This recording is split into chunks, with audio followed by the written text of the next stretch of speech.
raha nambaran'ny filoham-pirenena moa dia ilaina ny fitoniana eto amin'ny firenena mba hisian'ny fifampitokisana eo amin'ny mpamatsy vola amin'ny fanomezana fanampiana entina mampandroso ny Madagasikara mba ho tombotsoan'ny malagasy tsy vaky volo.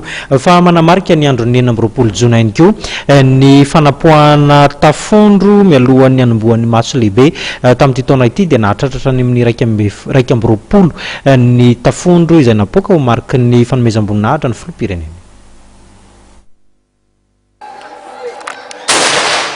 Tafondro miisa 20 no napoaka andreo miaramila androany fa 20 volana Jiona fankalazana ny 5 taona nahazoan'ny Madagasikara ny fahaleovan-tena.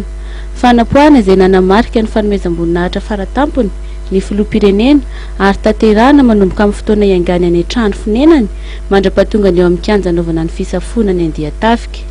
Ity moa zany fomba izay novantsika tamin'ny vazaha ny fanapoahana ny tafondro zany hoe fanomezam-boninahitra ny filoham-panjakana ny filoham-pirenena.